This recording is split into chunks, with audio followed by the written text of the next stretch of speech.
नमस्कार, स्वागत है आपका एबीपी गंगा में। मैं हूं अवधेश। बुलेटिन की शुरुआत करते हैं। शाम के 7 बज चुके हैं और वक्त हो चुका है हमारे खास बुलेटिन सुनो यूपी का। बुलेटिन की शुरुआत आज की 3 बड़ी खबरों के साथ करते हैं। आगामी 2022 के यूपी चुनाव के लिए कांग्रेस ने भी कमर कस ली है। कार्यकर्ताओं में जोश भरने के लिए कांग्रेस महासचिव प्रियंका गांधी लखनऊ पहुंच गई हैं। हालांकि प्रियंका गांधी वाड्रा को कल आना था, लेकिन वो आज ही पहुंच गए। दूसरी बड़ी खबर बीएसपी के बाहुबली विधायक मुख्तार अंसारी से जुड़ी है, जिनसे अब पार्टी किनारा कर सकती है। सूत्रों की माने तो चुनाव से पहले बहुजन समाज पार्टी बाहुबली मुख्तार से अपने रिश्ते भी खत्म कर सकती है। अगले कुछ दिनों में मुख्तार को बीएसपी से निकाला जा सकता है। और तीसरी बड़ी खबर यूपी की कानून व्यवस्था और जन शिकायतों पर अधिकारियों की ढिलाई पर सीएम योगी के एक्शन पर है। अब से थोड़ी देर के बाद सीएम योगी प्रदेश के सभी डीएम और एसएसपी के साथ बैठक करने वाले हैं और उन्हें जरूरी दिशा निर्देश दिए जाएंगे।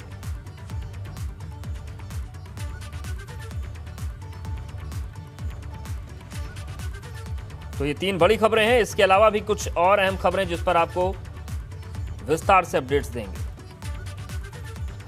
यूपी विधानसभा चुनाव में अब बमुश्किल 5 महीने का वक्त बचा। ऐसे में सभी सियासी पार्टियों ने अपना दम दिखाना शुरू कर दिया है, लेकिन किसकी कैसी है तैयारी और कौन है किस पर भारी, ये जानने के लिए देखते हैं विजय तिलक, क्योंकि यूपी उत्तराखंड में चुनाव मतलब एबीपी गंगा।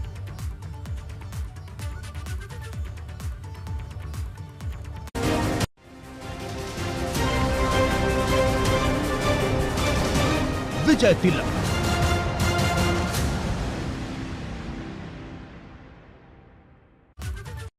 अठारह सितंबर को अयोध्या में होगी भाजपा ओबीसी मोर्चे की बैठक। तो ये बड़ी सियासी खबर आ रही। यूपी के सभी ओबीसी सांसद विधायक शामिल होंगे और राष्ट्रीय ओबीसी मोर्चा अध्यक्ष के लक्ष्मण करेंगे बैठक। अध्यक्षता की सीएम योगी। प्रदेश अध्यक्ष स्वतंत्र देव सिंह बैठक में शामिल होंगे। दोनों डिप्टी सीएम भी बैठक में शिरकत करेंगे।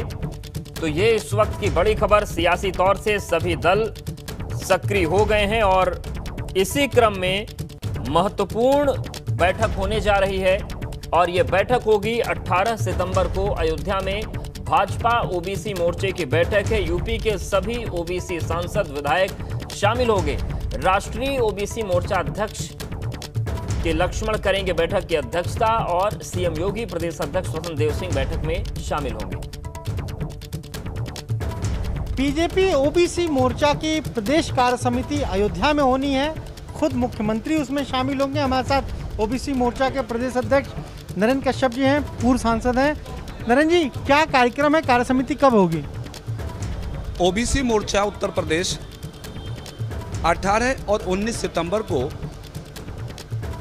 धार्मिक नगरी अयोध्या में प्रदेश कार्य समिति करने के लिए जा रहा है, जिसमें उत्तर प्रदेश के यशस्वी मुख्यमंत्री आदरणीय योगी आदित्यनाथ जी, प्रदेश के अध्यक्ष श्रीमान स्वतंत्र देव जी, प्रदेश के उप मुख्यमंत्री श्रीमान केशव प्रसाद मौर्य जी और संगठन के महामंत्री श्रीमान सुनील बंसल जी सहित प्रदेश और देश के अन्य को गणमान्य नेताओं का आगमन होगा। क्या केंद्र सरकार में जो मंत्री हैं ओबीसी बिरादरी से आते हैं वो भी आएंगे उस कार्य समिति में? संभव है। हमारा प्रयास है कि प्रदेश कार्य समिति में केंद्र से भी कुछ वरिष्ठ मंत्रीगणों को आमंत्रण देंगे। संभावना है कि उनका भी आगमन हो सकता है।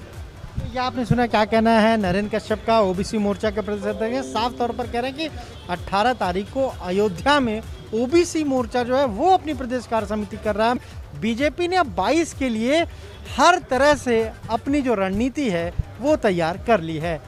कैमरा से मेहदी हसन के साथ अनुभव शुक्ला, एबीपी गंगा, लखनऊ। प्रियंका गांधी आज अचानक समय से पहले लखनऊ पहुंच गई थी, लेकिन इससे पहले उत्तर प्रदेश भाजपा के प्रदेश अध्यक्ष स्वतंत्र देव सिंह ने प्रियंका गांधी के लखनऊ दौरे को लेकर उन पर बड़ा हमला बोला। स्वतंत्र देव ने ट्वीट करके लिखा कि प्रियंका वाड्रा जी आज फिर से पिकनिक मनाने के लिए लखनऊ पधार रही हैं। तो एक दूसरे पर आरोप प्रत्यारोप का दौर जारी है और इन सब के बीच स्वतंत्र देव सिंह ने ट्वीट करके लिखा कि एक बार फिर से प्रियंका जी पिकनिक मनाने पधार रही हैं। तो आपको बता दें कि शाम तक उनका आने का कार्यक्रम था, लेकिन अचानक से प्रियंका लखनऊ पहुंच गई थी। इसमें जो महत्वपूर्ण बात है वो जो पीसी की बैठक होगी, जिसके बाद जो प्रदेश इलेक्शन कमेटी है हमारी, उसकी पहली बैठक होगी और इसके बाद ही चुनाव में जो प्रत्याशी होंगे, जो उम्मीदवार होंगे, कैंडिडेट्स होंगे, उनको किस तरह से उनको चुनने की जो प्रक्रिया होती है वो पीएसी मीटिंग से ही शुरू होती है। तो सबसे पहले तो कल उसकी शुरुआत है, पहली बैठक होगी और उसमें सारे नाम लिए जाएंगे, क्योंकि वो एक डिस्ट्रिक्ट से आते हैं नाम, फिर प्रदेश कांग्रेस कमेटी में आते हैं, एक लंबी प्रक्रिया। तो पहली बैठक कल है, वो सबसे महत्वपूर्ण है। उसके अलावा जो हमारी स्ट्रैटेजी कमेटी है और हमारे जो वरिष्ठ लोग हैं, एडवाइजरी कमेटी है, इन सब की बैठक कल है। और आराधना मिश्रा ने भाजपा प्रदेश अध्यक्ष स्वतंत्र देव के उस बयान पर पलटवार किया है जिसमें उन्होंने कहा कि प्रियंका वाड्रा पिकनिक मनाने के लिए यूपी पधारी है। प्रियंका गांधी 2 दिन के दौरे पर यूपी आ रही हैं, क्या कहेंगे? ये लोग केवल अब ड्रामा करने आ गया है, ये लोग केवल अब ड्रामा करने आ गया है, ये लोग केवल अब ड्रामा करने आ गया है। यूपी में होने वाला 2022 विधानसभा चुनाव में सभी पार्टियों का फोकस ब्राह्मणों को साधने में दिख रहा है। यही वजह है कि सपा बसपा के बाद अब आम आदमी पार्टी भी ब्राह्मण वोट बटोरने के लिए चाणक्य विचार सम्मेलन का आगाज करने जा रही है। इसकी जानकारी आम आदमी पार्टी सांसद और यूपी प्रभारी संजय सिंह ने दी है। 1 अक्टूबर से यूपी में आम आदमी पार्टी प्रदेश भर में चाणक्य विचार सम्मेलन करेगी और इसका आगाज रिटायर्ड आईएएस हरिशंकर पांडे करेंगे। इसके साथ ही आम आदमी पार्टी 14 सितंबर को अयोध्या में हजारों कार्यकर्ताओं के साथ तिरंगा यात्रा भी निकालेगी, जिसमें सांसद संजय सिंह और दिल्ली के डिप्टी सीएम मनीष सिसोदिया पहुंचेंगे। दोनों नेता रामलला और हनुमानगढ़ी में दर्शन पूजा भी करेंगे। अंदर आम आदमी पार्टी श्री हरिशंकर पांडे जी के नेतृत्व में चाणक्य विचार सम्मेलन का आयोजन करेगी।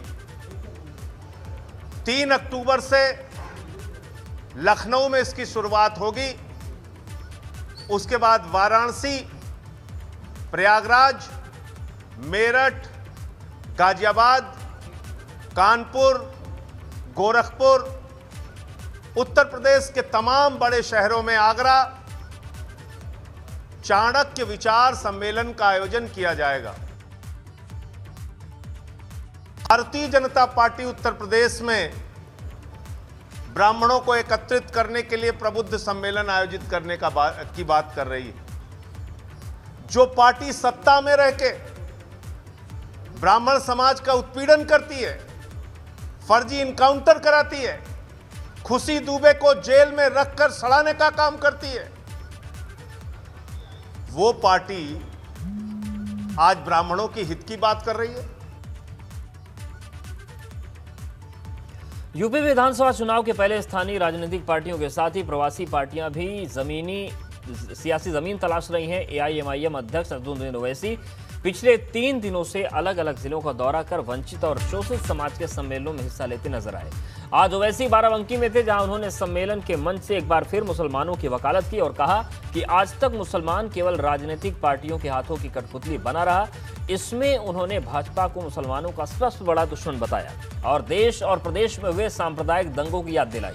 ओवैसी ने अपने 3 दिवसीय दौरे में अयोध्या, सुल्तानपुर और बाराबंकी में वंचित शोषित समाज के सम्मेलन किए। ये तीनों जिले अल्पसंख्यक बाहुल्य सीटें मानी जाती हैं। दरअसल ओवैसी यूपी दौरे पर खुद को मुसलमानों का नेता बनाना चाहते हैं, जिसको लेकर उन्होंने पिछले कार्यक्रमों में कहा था कि जिस समाज का नेता नहीं होता उसकी आवाज नहीं सुनी जाती। ये तमाम लोग जिनको मैं खव्वाल पार्टी कहता हूं, ये खव्वाल पार्टी अपना हारमोनियम, गिटार, तबला लेकर आओ राग में बोलते हैं ओवैसी मुसलमानों के वोट को ले लेगा। क्या मोदी वोट को नहीं ले रहे हैं? क्या योगी हिंदू वोट को नहीं ले रहे हैं? क्या समाजवादी पार्टी हिंदू वोट को नहीं ले रहे हैं? समाजवादी से पूछेंगे तो बोलेंगे हम यादव वोट को लेते हैं। तो यादव क्या मुसलमान है या हिंदू है?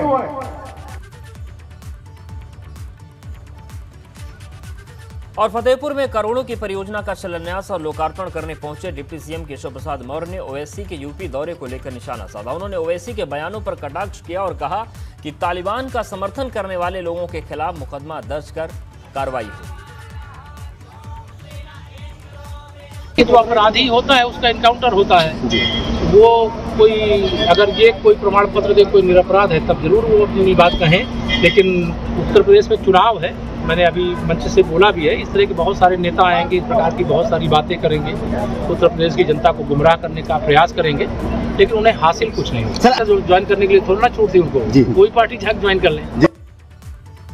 जहाज़ुद्दीन ओवैसी यूपी में अपनी पार्टी को खड़ा करने के लिए जगह जगह सम्मेलन कर रहे हैं और मुसलमानों को अपना नेता बनाने का सुझाव दे रहे हैं, तो वहीं ओवैसी को उन्हीं की पार्टी के पूर्व प्रदेश अध्यक्ष नाजिम अली ने आड़े हाथों लिया है। नाजिम ने कहा कि देश में राम और सीता को गाली देकर आप कभी मुसलमानों का वोट हासिल नहीं कर सकते। देखिए, उत्तर प्रदेश में भाजपा जो है कुछ अपने लोगों को लगाकर चुनाव बनाने की तैयारी में है और हालात बहुत सेंसिटिव हैं उत्तर प्रदेश के। एक देश की दूसरी बड़ी आबादी खुद को असुरक्षित महसूस कर रही है, उसका फैसला जो होगा वो तय करेगा उसके भविष्य को, कि वो जिएंगे या मरेंगे या देश में रहेंगे या निकाले जाएंगे, ये तय करेगा। इस बीच जो है मैं आपको बता देना चाहता हूँ कि हैदराबाद से बैरिस्टर असदुद्दीन ओवैसी साहब जिस तरीके से जो दावा कर रहे हैं कि हम मुसलमानों के नेता हैं, हम मुसलमानों के इश्यूज़ पे काम करते हैं, मुसलमानों को ताकत देने आए हैं, इत्तेहाद कायम करने आए हैं, असल में वो इत्तेहाद नहीं करने आए हैं, वो झूठ बोल रहे हैं। और वाराणसी के काशी विश्वनाथ मंदिर ज्ञानवापी मस्जिद जमीन विवाद मामले में इलाहाबाद हाईकोर्ट ने वाराणसी जिला कोर्ट के आदेश पर रोक लगाते हुए ज्ञानवापी मस्जिद की जमीन की एएसआई से खुदाई कराकर सर्वेक्षण के आदेश पर रोक लगा दी है। हाईकोर्ट ने अगले आदेश तक सर्वे पर रोक लगाई है। हाईकोर्ट ने सभी पक्षों से 2 हफ्ते में नए सिरे से जवाब दाखिल करने को कहा है। वहीं हाईकोर्ट के इस फैसले के बाद मुस्लिम पक्षकारों को फिलहाल राहत मिली है। आपको बता दें कि 8 अप्रैल 2021 को वाराणसी के सीनियर डिवीजन सिविल जज ने एएसआई से ज्ञानवापी परिसर के सर्वेक्षण का आदेश दिया था, जिसके बाद मुस्लिम पक्षकारों ने सिविल जज के इस आदेश को इलाहाबाद हाईकोर्ट में चुनौती दी। इस मामले में ज्ञानवापी मस्जिद इंतजामिया कमेटी और यूपी सुन्नी सेंट्रल वक्फ बोर्ड ने याचिका दाखिल की थी। क्योंकि यहाँ जिस तरह से आशुतोष तिवारी जी जो जज थे civil division fast track court के, वो उन्होंने अपनी न्यायप्रियता नहीं दिखाई, न्याय से हट करके उन्होंने फैसला दिया था और जो न्याय के विरुद्ध दिया था, उन्होंने ये गलत काम किया था। इसीलिए हम लोग हाई कोर्ट गए थे, जबकि वहाँ फैसला रिजर्व था, तो उसके बावजूद भी इन्होंने यहाँ ऑर्डर किया था कि यहाँ के एएसआई सर्वे हो, जबकि एएसआई सर्वे का कोई माने नहीं। 1991 के एक्ट के बाद से इस तरह का सर्वे नहीं हो सकता। कोर्ट ने फैसले में अपने ये कहा, जब जज साहब को ये मालूम था यहाँ के आशुतोष तिवारी को कि यहाँ पे जो है जजमेंट रिजर्व है, तो उसके बाद उन्होंने अपनी लिमिट क्रॉस की। लिमिट क्रॉस करके उन्होंने ये जजमेंट ऑर्डर पास किया था। और ज्ञानवापी मामला क्या है, मुस्लिम पक्षकारों का क्या कहना है, इस पर भी गौर करना जरूरी है और वो अब हम आपको बताते हैं। 8 अप्रैल को कोर्ट ने क्या कहा। वाराणसी जिला कोर्ट ने 8 अप्रैल को फैसले में ज्ञानवापी परिसर के पुरातात्विक सर्वेक्षण के आदेश दिए थे और फैसले में 17वीं शताब्दी में मस्जिद तोड़ने के दावे के सुनवाई के बाद यह फैसला लिया गया था कि सर्वेक्षण हो। याचिका में दावा किया गया था कि मुगल बादशाह औरंगजेब ने मंदिर का हिस्सा तोड़ा था। याचिका में जिस जमीन पर मस्जिद बनी है उसे हिंदुओं को सौंपने की मांग उठाई गई थी।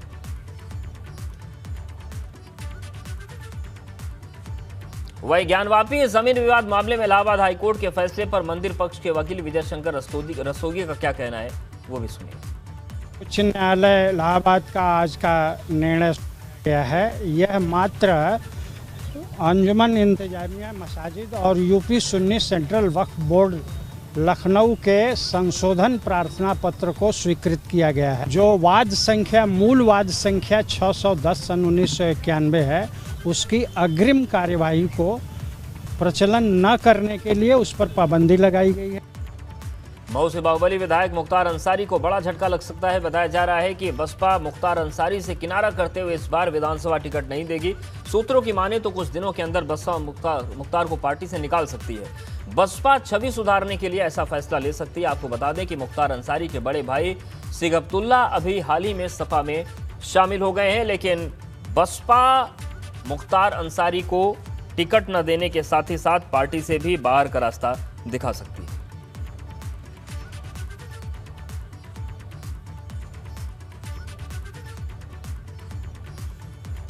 दो 2013 में मुजफ्फरनगर में हुए दंगों के मामले में आरोप तय करने के लिए आज Muzaffarnagar special MP MLA court में पूर्व बसपा सांसद कादिर राणा और 2 पूर्व विधायक नूर सलीम राणा और मौलाना जमील की पेशी हुई, जिसके बाद अब आरोप तय करने के लिए 13 सितंबर तक की तारीख तय कर दी गई है। तीनों पर मुजफ्फरनगर में हुए दंगों के बाद पंचायत में भड़काऊ बयान देने और उन्माद फैलाने का आरोप है, जिसमें तीनों नेताओं समेत 10 नामजद और 600 अज्ञात लोगों के खिलाफ मामला दर्ज हुआ था। हालांकि पेशी के बाद आरोपियों के वकीलों ने मुकदमों को फर्जी बताते हुए दावा किया है कि मुजफ्फरनगर दंगा मामले में काजी राणा, नूर सलीम राणा और मौलाना जमील बरी हो जाएंगे। जो की साजिश के तहत इसमें फंस गए थे उन्हें न्याय मिलेगा। हमारे खिलाफ 4 महीने की स्थिति है क्योंकि हम स्टेज पर मौजूद नहीं थे और न ही हमने कोई आपत्तिजनक बयान दिया था। उस टाइम की षड्यंत्र के तहत नामजद हो गए थे। 8 साल से इसमें न्याय के लिए न्यायालय में जाते भी रहे। ये सारे केस जो थे हाई कोर्ट ट्रांसफर हो गए थे, सभी लोग वहाँ भी डेट पर जाते थे। तो अब उम्मीद है न्याय मिलेगा। हमारी बहस हो चुकी है, हमें पूरी उम्मीद है कि न्यायालय इसमें हमें बरी करेंगे। जजमेंट नहीं था आज तो खाली चार्ज पे बहस थी कि आज इनके खिलाफ चार्ज बनता है कि नहीं बनता है। ये मामला था जो 30/8/31 को कालापार के शहीद चौक पर जो मीटिंग हुई थी उसके संदर्भ में। रामपुर में आजम खान के ड्रीम प्रोजेक्ट रहे जौहर विश्वविद्यालय पर संकट के बादल मंडरा रहे। इलाहाबाद हाईकोर्ट के आदेश के बाद राजस्व टीम सरकारी जमीन की पैमाइश करने जौहर विश्वविद्यालय पहुंची। दरअसल आजम खान के मोहम्मद अली जौहर ट्रस्ट पर नियम और शर्तों के पालन नहीं करने का आरोप है, जिसे लेकर प्रशासनिक टीम जौहर विश्वविद्यालय की 70 एकड़ जमीन पर कब्जा और दखल लेने पहुंची। ये जमीन यूपी सरकार के पास वापस जाएगी। जिलाधिकारी महोदय द्वारा अपने आदेश में 70 हेक्टेयर जमीन को राज्य सरकार में नियुक्त किया गया था, जिसकी अपील हाईकोर्ट में की गई थी।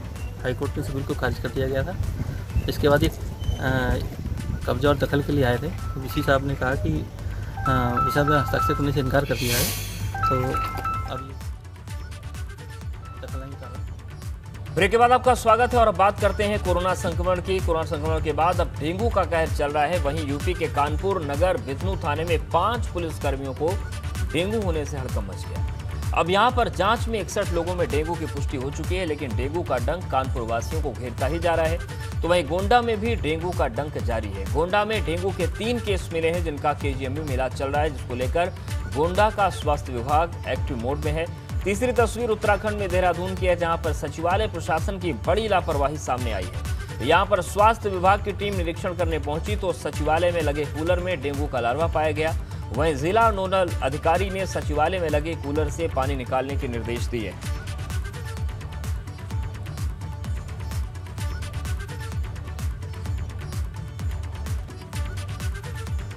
डेंगू और मच्छर जनित बीमारियों को लेकर जिलाधिकारी अभिषेक प्रकाश का लखनऊ के कई इलाकों में सघन दौरा हुआ। आम लोगों से मुलाकात कर उन्होंने जागरूकता के मंत्र दिए।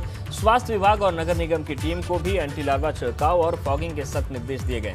जिलाधिकारी अभिषेक प्रकाश खदरा, फैजुल्लागंज और त्रिवेणी नगर की सघन बस्तियों तक पहुंचे, दौरा किया और लोगों को जागरूक करने की उन्होंने कोशिश की।